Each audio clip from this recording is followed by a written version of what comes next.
వెంకటరమణారెడ్డి గారు ఆంధ్రప్రదేశ్ రాష్ట్ర రాజకీయాలలో ఓ ఉప్పొంగిన కెరటం.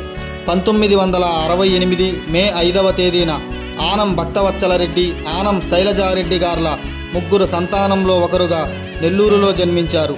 రాజకీయ నేపథ్యం ఉన్న కుటుంబం నుంచి వచ్చిన ఈయన ఏసీ సుబ్బారెడ్డి గారి వారసుడిగా అనూహ్య రాజకీయ రంగప్రవేశం చేశారు. 2009లో జరిగిన సార్వత్రిక ఎన్నికల్లో నాటి రాజకీయ పరిస్థితుల దృష్ట్యా నెల్లూరు రూరల్ నియోజకవర్గం నుండి ప్రజారాజ్యం పార్టీ తరపున తన చిన్నాయన ఆనం వివేకానందరెడ్డి గారి మీద పోటీ చేసి అతి స్వల్ప ఓట్ల తేడాతో ఓటమి పాలయ్యారు. ఆ తరువాత కొంతకాలం రాజకీయాలకు దూరంగా ఉంటూ వచ్చారు. 2019 సార్వత్రిక ఎన్నికల ముందు తెలుగుదేశం పార్టీలో చేరి క్రియాశీలకంగా వ్యవహరించారు. తెలుగుదేశం పార్టీ రాష్ట్ర అధికార ప్రతినిధిగా తన దూకుడును ప్రదర్శిస్తూ నాటి అధికార వైఎస్ఆర్ కాంగ్రెస్ పార్టీపై విమర్శలు గుప్పించారు.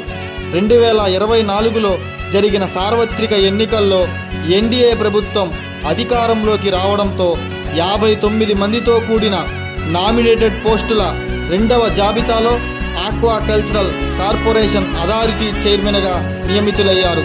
ప్రస్తుతం రాష్ట్ర దేవాదాయ ధర్మాదాయ శాఖ మంత్రిగా ఉన్న ఆనం రామనారాయణ రెడ్డి గారు స్వయానా వీరి చిన్నాయనే. మీ పాలనలో, మీ నాయకత్వంలో రాష్ట్రంలోని ఆక్వా రంగాన్ని మరింత ముందుకు తీసుకుపోవాలని కోరుకుంటూ మీకు జన్మదిన శుభాకాంక్షలు. మీ ఆనం అభిమానులు, నెల్లూరు.